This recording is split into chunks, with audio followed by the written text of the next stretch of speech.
तो वीडियो में आगे बढ़ने से पहले ही मैं आप लोगों से रिक्वेस्ट कर लेता हूं, आपसे निवेदन कर लेता हूं कि इस वीडियो को आप लोग पूरा जरूर देखिएगा, क्योंकि इस वीडियो मैंने पूरा का पूरा मॉडल पेपर, क्वेश्चन पेपर आप लोगों के समक्ष रख दिया है और इसका पूरा का पूरा आंसर भी मैंने तैयार कर लिया और आप लोगों को ऐसी भाषा में समझा देंगे कि आप लोग कभी भी भूल नहीं पाएंगे। तो इस वीडियो को पूरा इसीलिए मैं बोल रहा हूं देखने के लिए, क्योंकि आपकी परीक्षा में इसी वीडियो से कम 25 से 30 नंबर के प्रश्न आने वाले हैं, 100% श्योर। तो वीडियो को पूरा जरूर देखेगा। नमस्कार दोस्तों, मैं संदीप, स्वागत है आप सभी का आपके अपने चैनल सक्सेस टू पर। आज की इस वीडियो में बात करेंगे जो भी हमारे बीए फर्स्ट ईयर के फर्स्ट सेमेस्टर के छात्र हैं, जिनको 2023 और 24 के सेशन में हिस्ट्री का पेपर देना है, यानी इतिहास का पेपर देना है, उनके लिए वीडियो बहुत ही ज़्यादा महत्वपूर्ण है। वो वीडियो को पूरा जरूर देखेंगे। ये प्रीवियस ईयर यानी कि इसी वर्ष 2022 और 23 के सेशन का पेपर है और इसमें से कौन कौन से क्वेश्चन आपकी परीक्षा में आएंगे वो मैं आपको बताने वाला हूँ। तो चलिए शुरू करते हैं। ठीक है, आपके जो सब्जेक्ट है उसका नाम है मॉडर्न एंड मिडिवल हिस्ट्री। ठीक है, और प्रश्न पत्र का नाम है ancient and early medieval India till 1206। Okay, मतलब ईस्वी तक। ठीक है, एडी का। ओके, तो आपको प्राचीन इतिहास के बारे में इस वीडियो में पढ़ना है, यानी कि जो आपका ये प्रश्न पत्र हिंदी में बोले तो प्राचीन और प्रारंभिक मध्यकालीन भारत का इतिहास के बारे में पढ़ना पड़ेगा। ठीक है, और 1206 ईस्वी तक। ठीक है, वो क्लियर। और अलग अलग यूनिवर्सिटियों में अलग अलग जो रूल्स हैं, मतलब कि कोई यूनिवर्सिटी में 2 घंटे का समय मिलता है, कहीं पर 2.5 घंटा, कहीं पर 3 घंटा का। पूर्णांक भी लगभग 75 ही नंबर का होता है सभी यूनिवर्सिटियों में। तो सबसे पहले हम आ जाएंगे अति लघुत्तरीय क्वेश्चन की ओर। अति लघुत्तरीय में पहला ही प्रश्न आप लोगों के समक्ष प्रस्तुत है कि भाई कल्हड़ के बारे में आप लोग बताइए, कल्हड़ ठीक है कौन है।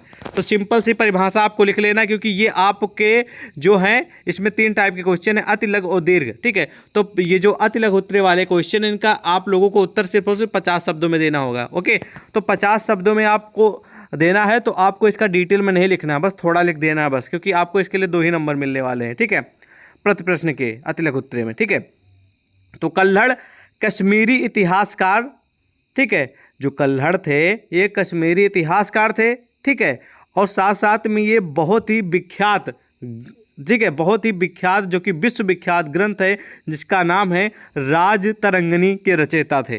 पहला पॉइंट इनका ये है कि कल्हड़ कश्मीरी इतिहासकार थे। कौन थे? कश्मीरी इतिहासकार थे। और दूसरा इनका पॉइंट है कि ये विश्व विख्यात, यानी कि जो बहुत ही पॉपुलर विश्व में ग्रंथ है जिसका नाम है राजतरंगिणी के ये रचयिता थे। ठीक है, बस आपको इतना लिख देना, पूरे नंबर 2 आपको मिल जाएंगे। ओके, नेक्स्ट क्वेश्चन है कि लोथल के बारे में बताइए भैया। ठीक है, तो लोथल के बारे में हम आपको बता दे रहे हैं, बहुत ही महत्वपूर्ण प्रश्न है, जानिए आप लोग। ओके, तो लोथल ध्यान से सुनेंगे। लोथल प्राचीन काल में एक फलता फूलता व्यापार केंद्र था। मतलब कि फलता फूलता का मतलब ये हुआ कि अच्छे से चलने वाला व्यापार बिजनेस केंद्र था। ठीक है, जहाँ से मोतियों, रत्नों और गहनों का व्यापार पश्चिम एशिया तथा अफ्रीका तक किया जाता था। ठीक है, गुजराती में लोथल लोथ और थाल का एक संयोजन, जिसका अर्थ होता है मृतकों का टीला।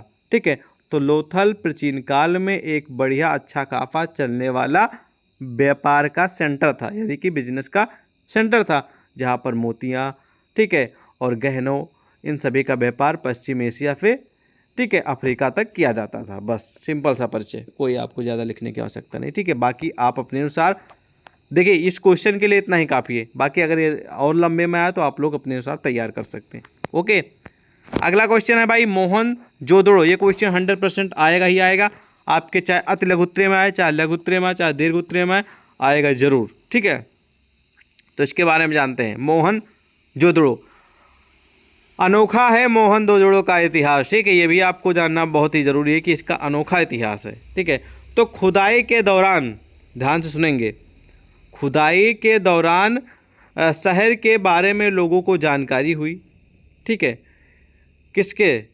ध्यान से सुनेंगे फिर से। कहने का मतलब ये है कि मोहनजोदड़ो एक स्थान है, ठीक है, ऐतिहासिक स्थल है जो कि पाकिस्तान में है। ठीक है, क्या है? एक स्थान है, एक लोग बोल सकते हैं एक शहर है, स्थान है, ऐतिहासिक स्थल है। ठीक है, तो इसमें क्या हुआ सबसे पहले इसमें मतलब कि लोगों की जानकारी के अनुसार बताया जा रहा है कि इसमें बड़ी बड़ी इमारतें जैसे जलकुंड, मजबूत दीवार वाले घर, सुंदर चित्रकारी, मिट्टी व धातु के बर्तन, मुद्राएं, मूर्तियां, ईंट, तराफे, पत्थर, बहुत सारी चीज़ें मिली थी जब इसकी खुदाई हुई थी, जिससे यह पता चलता है कि यहाँ पर एक बहुत ही व्यवस्थित शहर बना हुआ था। ठीक है, जब मोहनजोदड़ो की, ठीक है, खोजा गया पर खुदाई हुई तो, ठीक है। तो ये है सिंपल सा परिचय मोहनजोदड़ो का। तो सिंपल भाषा में आप लोग लिखें तो मोहनजोदड़ो पाकिस्तान में एक ऐतिहासिक स्थल है। बाद में लोगों की जानकारी मिली तो इसकी जो है खुदाई हुई, तो खुदाई में बहुत सारे ऐसे चीज़ें मिली जो कॉस्टली थी, जैसे कि मिट्टी की व धातु के बर्तन मिले, मुद्राएं मिली, पैसे मिले, मूर्तियाँ मिली, ठीक है, और बहुत सारी अच्छी अच्छी चीज़ें मिली। तो जिससे ये साबित होता है कि यहाँ पर बहुत बड़ा कोई शहर बना हुआ था पहले पे। ठीक है, ये परिचय हो गया। आगे अशोक का धम्म के बारे में क्वेश्चन कि भाई अशोक का धम्म क्या है। तो सभी मनुष्य के पशु वध और बल से बचने के लिए उन्होंने जानवरों, नौकरों और कैदियों के साथ मानवीय व्यवहार न करने की बात कही। उन्होंने सभी धर्मों के प्रति सहिष्णुता की वकालत की। उन्होंने धम्म के माध्यम से विजय की मांग की, ना युद्ध से। तो इसका भी परिचय हम आपको सिंपल भाषा में बता दे रहे हैं। ठीक है, तो अशोक का धम्म, ये आप लोग बोल सकते हैं अशोक का धर्म, ये भी आप लोग कह सकते हैं। ठीक है, तो अशोक यानी कि सम्राट अशोक ने कहा है कि प्रत्येक मनुष्य को, यानी कि जो भी इंसान है, वो अपने माता पिता की सेवा करनी चाहिए, यानी कि उनका आदर, सम्मान और सेवा करनी चाहिए। और जो शिक्षक हैं, यानी कि जो टीचर हैं, उनका सम्मान करना चाहिए, उनकी रिस्पेक्ट करनी चाहिए, उनका सम्मान आदर करना चाहिए और उनसे सही से बात करनी चाहिए। ठीक है, और अहिंसा एवं सच्चाई का पालन करना चाहिए, यानी कि जो नियम है और सच्चाई है उसका अच्छे से फॉलो करना चाहिए और अपने सही मार्ग पर चलना चाहिए, सच्चाई के रास्ते पर चलना चाहिए। ठीक है, और उन्होंने यही सब इसमें बताया। बाकी इतना लिख देंगे आपको पूरे नंबर मिल जाएंगे, 2 नंबर। बाकी और डिटेल में आप अपने अनुसार तैयार कर सकते हैं। Okay, clear. अगला क्वेश्चन है कि मेगास्थनीज के बारे में बताइए। ठीक है, ये भी महत्वपूर्ण प्रश्न है आपके एग्जाम के लिए, इसके बारे में भी जानना आपको जरूरी है। ठीक है, मेगास्थनीज, मेगास्थनीज है यूनान का एक राजदूत था। कौन था? यूनान, जो कि एक, ठीक है, देश है। ठीक है, मेगास्थनीज यूनान का एक राजदूत था। ठीक है, जो चंद्रगुप्त मौर्य के दरबार में आया था। ठीक है, किसके दरबार में? चंद्रगुप्त मौर्य के दरबार में आया था। यूनानी सामंत सेल्यूकस भारत में फिर राज्य विस्तार की इच्छा से 305 ईसा पूर्व भारत पर आक्रमण किया था, किंतु उसे संधि करने पर विवश होना पड़ा था। संधि के अनुसार मेगास्थनीज नाम का राजदूत चंद्रगुप्त के दरबार में आया था। तो ये रहा मेगास्थनीज के बारे में थोड़ा परिचय। सिंपल सा परिभाषा आप इतना भी लिख देंगे तब भी आपको पूरा नंबर मिल जाएंगे कि मेगास्थनीज एक यूनान का राजदूत था जो कि चंद्रगुप्त मौर्य के दरबार आया था। ठीक है, बस इतना लिख देंगे तब भी आपको पूरे नंबर मिल जाएंगे, क्योंकि 2 ही नंबर का है। ठीक है, अगला क्वेश्चन है कि अर्थशास्त्र के बारे में बताइए। तो अर्थशास्त्र सामाजिक विज्ञान की वह शाखा है जिसके अंतर्गत वस्तुओं और सेवाओं के उत्पादन, यानी कि उत्पादन का मतलब आप लोग समझ रहे हैं। ठीक है, जो कंपनी उत्पादन बहुत सारी वस्तुएं करती है, बहुत सारा प्रोडक्ट करता है, उसी को उत्पादन बोलते हैं। वितरण यानी कि बांटना, ठीक है, विनिमय और उपभोग का अध्ययन किया जाता है, अर्थशास्त्र कहलाता है। ठीक है, और अर्थशास्त्र शब्द संस्कृत शब्दों अर्थ मतलब आप लोगों का समझते ही हैं। ठीक है, धन और शास्त्र की संधि से ही है बना है, जबकि जिसका शाब्दिक अर्थ होता है धन का अध्ययन करना। ठीक है, अर्थशास्त्र का शाब्दिक अर्थ निकाला जाए तो धन का अध्ययन करना ही अर्थशास्त्र है। अर्थशास्त्र सामाजिक विज्ञान की वह शाखा है जिसके अंतर्गत वस्तुओं और सेवाओं के उत्पादन, वितरण, विनिमय और उपभोग का अध्ययन किया जाता है। सिंपल सा परिचय। ठीक है, और सिंपल सा आप इतना भी लिख सकते हैं कि धन का अध्ययन करना ही अर्थशास्त्र है। ठीक है, बाकी आप जितना मैंने आपको बताया उतना लिख देंगे तो ज़्यादा बेटर रहेगा। ठीक है, अब अगला क्वेश्चन है कि भाई अगला क्वेश्चन कि कालिदास के बारे में क्वेश्चन। ठीक है, तो कालिदास बहुत ही महत्वपूर्ण प्रश्न है, आपकी परीक्षा में आएगा ही आएगा, तय 100% आता है हमेशा, इस बार भी पूरी उम्मीद है आएगा। ठीक है, तो कालिदास के बारे में बताइए, चलिए जानते हैं इनके बारे में। ठीक है, बहुत महत्वपूर्ण प्रश्न है। तो कालिदास हमारे प्राचीन भारतीय इतिहास में, ध्यान से सुनेंगे, भारतीय जो इतिहास है इसमें कई ऐसे कवि हैं जिन्होंने अपने शब्दों से कई रचनाएं की हैं। आज इस लेख में यानी कि आज इस बारे में आपको बता रहा हूँ जो कवि हैं जिनका नाम है कालिदास, ठीक है।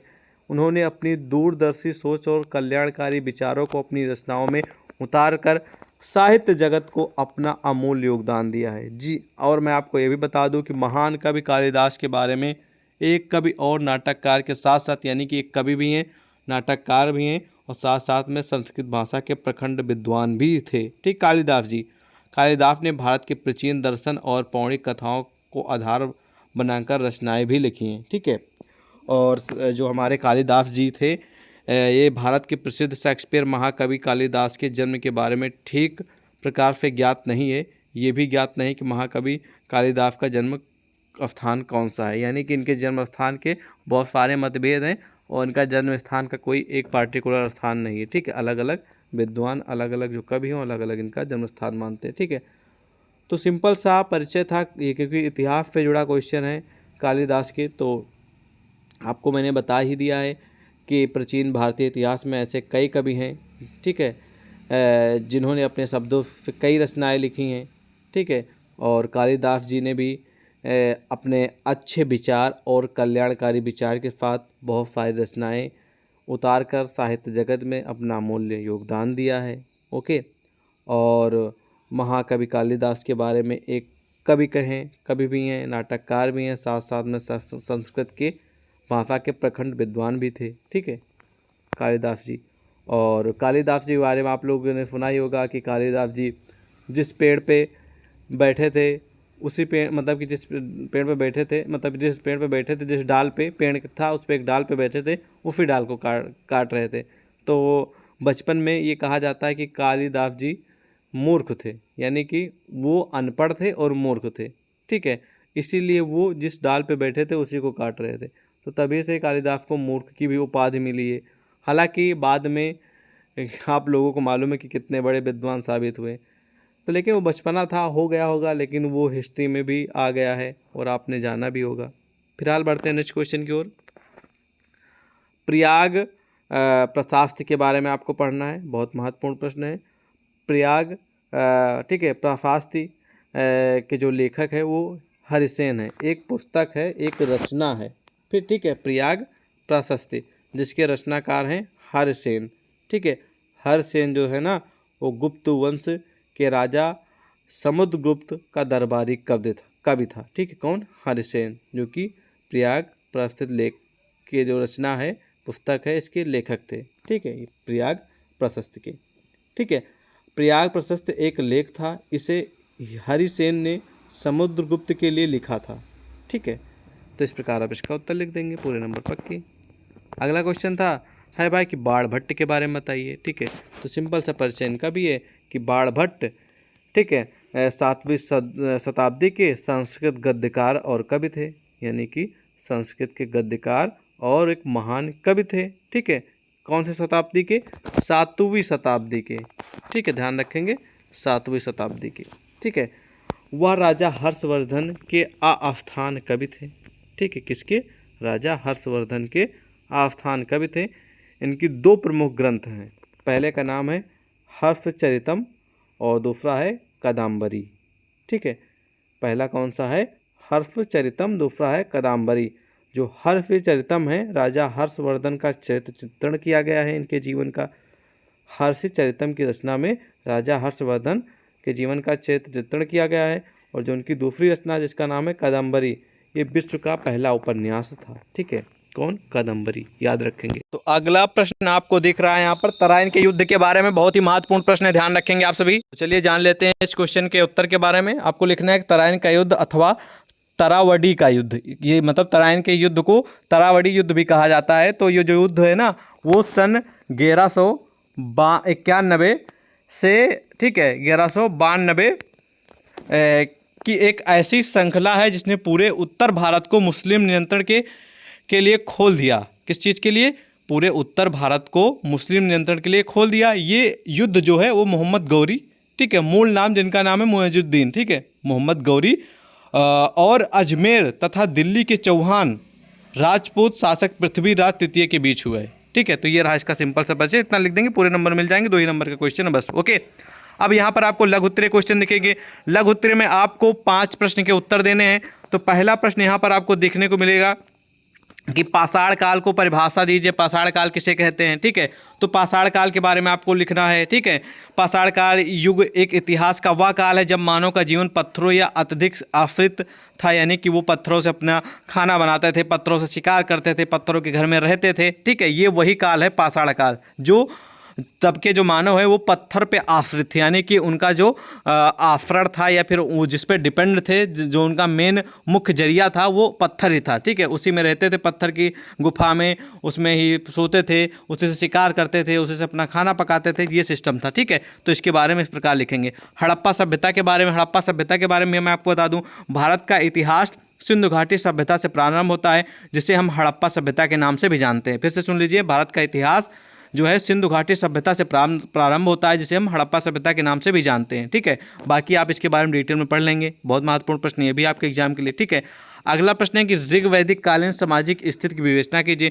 तो ऋग वैदिक काल में सामाजिक व्यवस्था सहयोग एवं सहभागिता पर आधारित थी। इस समय समाज पितृसत्तात्मक होने के बावजूद स्त्री पुरुष विभेद नहीं था, यानी कि पुरुषों और स्त्रियों में कोई अंतर नहीं था, मतलब कि उस तरह वाला कि आपके साथ गलत व्यवहार किया जाए या फिर हक आपका हटा दिया जाए। ठीक है, स्त्री और पुरुष में विभेद नहीं थे, मतलब कि उसमें कोई संदेह नहीं होता था, एक जैसे मानते थे। पुत्री और पुत्रों को समान नज़रिए से देखा जाता था। ठीक है, उनकी शिक्षा एवं अधिकार में बराबर समानता थी, यानी कि शिक्षा जितना लड़की को चाहिए उतना लड़कों को मिलना चाहिए, जो लड़कों को अधिकार वो लड़कियों को मिलने चाहिए, यानी कि बराबर अधिकार थे। ठीक है, जबकि उत्तर वैदिक काल तक आते आते समाज में असमानताएं उत्पन्न होने लगी। ठीक है, जब उत्तर वैदिक काल आया तो उसमें बहुत सारी असमानताएं देखने को मिली, और आज भी वो असमानताएं जारी हैं। जो पिछड़े एरिया है, जो ग्रामीण एरिया है, उसमें भी बताया जाता है कि बच्चियों को मत पढ़ाओ और लड़कों को पढ़ाओ, और लड़कियों को मत पढ़ाओ, क्योंकि लड़कियों को तो शादी करके दूसरे घर चला जाना है, और लड़के हैं वो हमारा वारिस बनेंगे और घर चलाएंगे। ठीक है, तो अभी भी ये प्रक्रिया जारी है, आप सभी को मालूम भी है। ठीक है, अगला क्वेश्चन है महाजनपद से जुड़ा, ये भी क्वेश्चन महत्वपूर्ण है। मौर्य प्रशासन से जुड़ा महत्वपूर्ण प्रश्न, ये भी आपके एग्जाम के लिए। ठीक है, समुद्रगुप्त की उपलब्धियां, ये भी क्वेश्चन महत्वपूर्ण है। ठीक, भी महत्वपूर्ण प्रश्न है आपके एग्जाम के लिए। ठीक है, हर्षवर्धन के जीवन और कार्यों के बारे में भी आप लोगों के लिए महत्वपूर्ण प्रश्न, इसको भी तैयार कर लीजिएगा। भारत में सामंतवाद के बारे में ये भी हाई लेवल का क्वेश्चन कभी कदार आ जाता है। ठीक है, आप लोग पढ़ भी सकते हैं, और ये प्रश्न जरूर तैयार कर लीजिएगा। अब आपको यहाँ पर मतलब दीर्घ उत्तरीय वाले क्वेश्चन आ गए। ठीक है, दीर्घ उत्तरीय में आप लोगों को प्रति प्रश्न का उत्तर आप लोगों को 500 शब्दों में देना होगा, और यहाँ पर सिर्फ और सिर्फ 2 प्रश्नों के उत्तर देने होंगे। ठीक है, तो चलिए जान लेते हैं कौन से महत्वपूर्ण प्रश्न है। पहला तो महत्वपूर्ण है कि वैदिक काल के राजनीतिक, सामाजिक, आर्थिक एवं धार्मिक जीवन पर वर्णन कीजिए। बहुत ही हाई लेवल का क्वेश्चन, पक्का परीक्षा में आएगा ही आएगा। मौर्य साम्राज्य के पतन के बारे में हमेशा क्वेश्चन आता है, भी हाई लेवल का क्वेश्चन है। और अगला गुप्त काल भारतीय इतिहास का स्वर्ण युग है, ये भी हाई लेवल का क्वेश्चन 100% श्योर आएगा ही आएगा। ओके, ठीक है, और ये तुर्कों वाला कभी कदार आता, हमेशा नहीं आता, तो आप इसे इग्नोर भी कर सकते हैं, ये लास्ट वाला क्वेश्चन। ठीक है, तो बाकी जो मैंने क्वेश्चन बताया इनको आप अच्छे से तैयार कर लेंगे तो आपको परीक्षा में अच्छे नंबर मिल जाएंगे। ठीक है, और बाकी आप इसी तरह अन्य सब्जेक्ट के भी मॉडल पेपर चाहते हैं तो कमेंट में जरूर बताएं। इस मॉडल पेपर को प्राप्त करना है तो आप लोग हमें व्हाट्सएप पर मैसेज कर दीजिएगा, हम वहाँ पर प्रोवाइड करा देंगे, और सारे क्वेश्चन को अच्छे से सॉल्व करके जाइएगा, काफ़ी हेल्प मिलेगी आपके एग्जाम में। और मिलते हैं एक और नए वीडियो में। जय हिंद।